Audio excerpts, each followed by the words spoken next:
Oi gente, hoje eu vim contar um pouquinho da minha história, como eu descobri a minha gravidez, a segunda gravidez. Essa história também é um testemunho, sabe? Algo muito especial se fez na minha vida, nas nossas vidas, né? Nesse tempo. Bom, vocês sabem que eu tenho um filhinho de 10 anos, né? O Davi. Ele não é filho biológico do meu esposo, filho de coração. Nós estamos casados há 8 anos e desde quando meu bebê tinha 1 ano e pouco, quase 2 anos. Então, assim, eles são pai e filho, o amor que eles têm, assim, é fenomenal, é incrível de ver. E o meu esposo não queria mais ter filhos. Ele sempre dizia que estava muito satisfeito com o Davi, que por ele a gente ficava só no Davi mesmo. Também questão financeira, né? A gente sempre pensa assim que eu preciso ter tal coisa, eu preciso fazer tal coisa antes. Nunca tá perfeito, nunca é o momento ideal para ter um filho. Mas no meu coração, lá no fundo, eu sempre tive esse desejo de ter o segundo filho. Eu fui filha única, né? A minha irmãzinha nasceu quando eu tinha 17 anos. Eu já estava para ser mãe e a minha irmã nasceu. E eu queria que meu filho vivenciasse, crescer pelo menos uma parte da vida dele, crescer tendo um irmãozinho. E ele já me pedia isso há muito tempo. Até que ele desistiu, né? Porque a gente demorou tanto para fabricar esse irmãozinho dele. Mas então, aí depois de muita conversa, né? Eu e meu esposo, a gente decidiu engravidar. Né? Oramos ao Senhor, entregamos como a gente sempre fez em todas as fases da nossa vida. Nós entregamos e começamos a tentar. Eu parei de tomar o remédio, né, o anticoncepcional, e deixamos rolar para ver o que ia acontecer. Só que aí foi passando o tempo, a gravidez não acontecia, e aí a gente começou a tentar direitinho, né? Eu comecei a estudar, eu sempre fui muito curiosa, assim, as coisas que me interessam eu procuro saber, entender, e aí eu comecei a pesquisar, né, o que pode ou não acontecer interferindo na gravidez, se pode demorar, quanto tempo, o que eu poderia estar fazendo naturalmente para ajudar. Foi quando eu aprendi sobre os métodos de percepção da fertilidade, que eu vou gravar vídeo sobre isso também. E aí a gente começou a tentar e foram passando os meses. E uma coisa que eu digo assim, gente, é muito difícil ser tentante, sabe? Tentante engravidante, né? Que é quando aquela pessoa crê que ela vai engravidar, né? Independente das circunstâncias. Eu acho mais bonita a palavra engravidante do que tentante. E aí é um pouco difícil, porque mesmo que a pessoa tenha começado a tentar há pouco tempo, ou tenha anos tentando, né? Que é o caso de algumas mulheres que a gente vê anos tentando ter filhos e não conseguem. Eu não posso me comparar a uma pessoa que passa tanto tempo assim, mas não é fácil para nenhuma delas. Eu acho que a dor e a angústia, a decepção todo mês de ver o negativo quando você faz o teste, ou né, não deu certo, a gente fica realmente triste, frustrado. E eu acho que a dor é bem difícil assim para todas as que passam nessa situação, inclusive você que conhece alguém que ainda, um casal que não teve filhos ainda, nunca faça perguntas como, e quando que vem o bebê? E aí, por que vocês não fazem o bebê? Isso e aquilo. Comigo até que não rolava muito isso, até porque a gente já tinha um filho, né? Mas eu sei que muitos casais enfrentam esses comentários.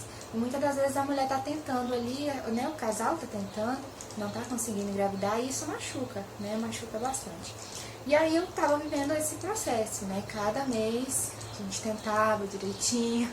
Mas assim, sempre foi uma coisa muito natural, a gente sempre tentava levar com leveza, com tranquilidade, para que não forçasse também o nosso relacionamento, não ficasse uma coisa pesada, cansativa ou até por obrigação.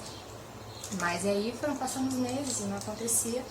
E aí durante esse tempo eu descobri um problema que eu tinha devido à minha cesárea anterior no meu primeiro parto. Eu descobri que eu desenvolvi uma endometriose, um tipo de endometriose. Não sei se vocês conhecem esse termo. A endometriose ela é uma condição quando as células do útero, né, semelhantes às células que tem dentro do útero, que é o nosso endométrio, quando essas células começam a crescer do lado de fora, em outros lugares que não é o útero. E aí as mulheres que sofrem de endometriose têm dores horríveis durante a menstruação, realmente assim, sabe, um sofrimento. No meu caso foi uma endometriose secundária, digamos assim, que foi devido ao corte da cirurgia da cesárea. Essas células migraram para outro lugar, no caso a minha região da cicatriz, e aí ali se criou um nódulo de endometriose. O nódulo se chama endometrioma de parede abdominal. E aí, como eu parei de tomar os anticoncepcionais, né, que eu já tomava há muitos anos, eu comecei a sentir muitas dores, porque enquanto eu tomava, eu não menstruava, né? Não sei se vocês sabem que o anticoncepcional, mesmo que você tenha sangramento todos os meses, aquilo não é menstruação, aquilo ali é um sangramento de escape, por privação hormonal. Você dá aquela pausa, a menstruação desce. Não é, menstruação. A menstruação mesmo é quando descama o útero, né? Depois que você ovulou, o útero descama, caso não haja uma gravidez, e você menstrua. Então, como a gente está tomando remédio, a gente não ovula. Se a gente não ovula, não menstrua, ok? E é isso que acontecia comigo. Enquanto eu estava tomando os anticoncepcionais, eu não sentia tantas dores assim. Mas depois que eu parei, né, começamos a tentar a gravidez, era um sofrimento. Todos os meses eu sentia muitas dores na minha região da cicatriz, nesse nódulo. E aí eu fui nos médicos, né, descobri o que era esse problema do endometrioma e que eu tinha que operar. Porque pelo tamanho dele, não poderia ser tratado com remédios, né, que é o protocolo inicial para quem tem esse problema. E aí eu vinha sofrendo com essas dores e cada mês que passava as dores aumentavam. E chegou um momento que eu menstruava, a menstruação ia embora e eu continuava sentindo dor um mês inteiro. Eram dores fortíssimas, eu sofria demais. E aí fui nos médicos e não engravidava e também não conseguia a cirurgia, né? Eu já tinha colocado meu procedimento no SUS, né, para fazer a cirurgia pelo SUS. E aí entrou pandemia, aí parou tudo, eu não conseguia fazer a cirurgia, não fui chamada até hoje, inclusive. E aí eu sentindo essas dores e tal. E aí quando foi exatamente um ano, vai fazer um ano em junho, início de junho, eu voltei no médico e falei pra ele, né, doutor, eu tô sentindo muita dor. E aí ele se espantou, ele falou, como que você ainda não foi operada, meu Deus do céu, isso já era pra ter acontecido e tal. E aí ele, mas é pandemia, né, isso tudo. E não tinha o que fazer, né, pra aliviar a minha dor, ou eu engravidava, que ia dar uma estancada, né, que eu não ia menstruar por aí 9 meses, então ia dar uma aliviada na minha dor, né, essa era a primeira opção, ou fazer a cirurgia, que nenhum dos dois acontecia, nem a cirurgia, nem a gravidez. E aí eu fui lá, eu já sabia de tudo isso, né, mas tava muito mal, muita dor, preocupada, achando que eu tinha algum problema, que eu tinha desenvolvido algum problema que não me permitisse mais engravidar, ou até meu esposo, né, como ele não tinha filhos biológicos ainda, a gente fica cheio de dúvidas. E aí eu fui lá, como tinha praticamente um ano que a gente estava tentando, o médico falou, então vamos fazer exames, né, porque esse aí é o protocolo, né, você espera, tenta naturalmente durante um ano, inclusive a taxa de gravidez para um casal saudável por mês é em torno de 20 a 25%, então não é tão simples engravidar, né, como a gente pensa. E aí ele me passou alguns exames e me passou uma indicação também de anticoncepcional, aí eu saí de lá com uma indicação de tomar remédio, né, e uma lista de exames para saber se tinha algum problema, se algo estava errado. E aí eu voltei preocupada para casa, muito triste. Comecei com meu esposo, contei o que tinha acontecido. Conversei com uma amiga minha também, Ana, que eu amo muito, minha amiga de Porto Seguro. E a gente se fala todos os dias e ela é uma amizade assim incrível que o Senhor colocou na minha vida. E aí eu falei com ela, falei, amiga, aconteceu isso, né? Ela já conhecia, né, toda a minha história, o que estava acontecendo. Aí ela falou assim, amiga, vamos orar? Vamos orar essa semana, vamos fazer um propósito com Deus, vamos jejuar. Ela mesma organizou.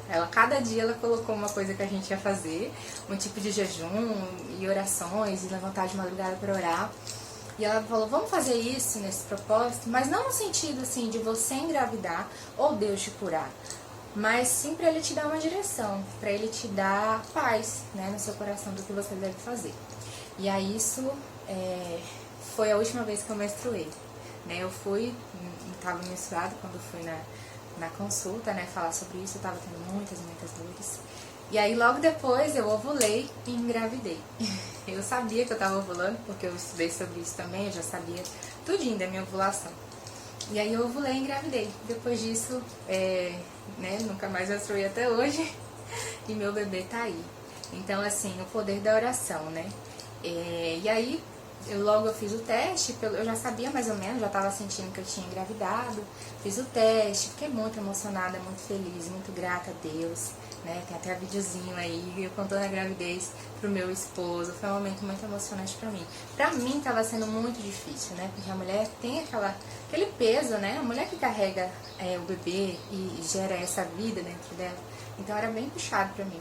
E aí, mas também era puxado pro meu esposo, né? A gente já tava falando tanto sobre isso, já criando a expectativa, e aí ficamos muito felizes quando a gravidez aconteceu. E a outra parte do meu testemunho é o seguinte, eu fiquei grávida aos 9 meses, né? Não tive mais dores, ficou ali anestesiado durante isso. Tive meu tão sonhado parto normal, que também é assim um testemunho grandioso para eu dizer. Era um sonho, realmente o Senhor realizou. E aí, não sei se vocês sabem, depois que a gente tem o bebê, o nosso útero ele cicatriza. Tanto normal ou cesárea, nosso útero vai cicatrizando, se regenerando de dentro para fora. E aí, nesse momento, eu fui curada, em nome de Jesus. Eu fui curada do meu nódulo. Ele simplesmente sumiu. O meu corpo foi cicatrizando, voltando ao normal. E o lugar que tinha o nódulo eu sentia, era grande, eu conseguia sentir. Era na parede de dentro, né? Era a parte de dentro, mas eu conseguia sentir. Ele simplesmente sumiu, foi sugado assim, como se nunca estivesse ali, como se nunca tivesse existido. E eu sempre tive ele todos esses anos e simplesmente desapareceu. Né? E eu me considero curada em nome de Jesus por isso. Eu vou continuar fazendo os tratamentos, né? Eu vou continuar sendo acompanhada pelo ginecologista para ver tudinho, né? Mas sumiu. Eu fui curada e fiquei grávida para a glória do Senhor. Então essa é a minha história. Pode não ser assim uma coisa grandiosa para você, mas para mim foi algo que mexeu muito comigo, impactou muito a minha vida. E eu quero te dizer que Deus realiza sonhos ainda. Deus realiza o sonho do parto normal que eu tinha desde novinha. Deus realiza o sonho da segunda gravidez que a gente sonhou tanto. Deus cura, Deus transforma, Deus liberta. A minha vida é prova de que Deus faz tudo isso. Tá bom? Eu que espero que você creia, que você continue crendo nos seus sonhos, nos seus desejos, né? Quando a nossa vontade se alinha à vontade de Deus, Ele realiza, se for o melhor pra nós, tá bom? Um beijão!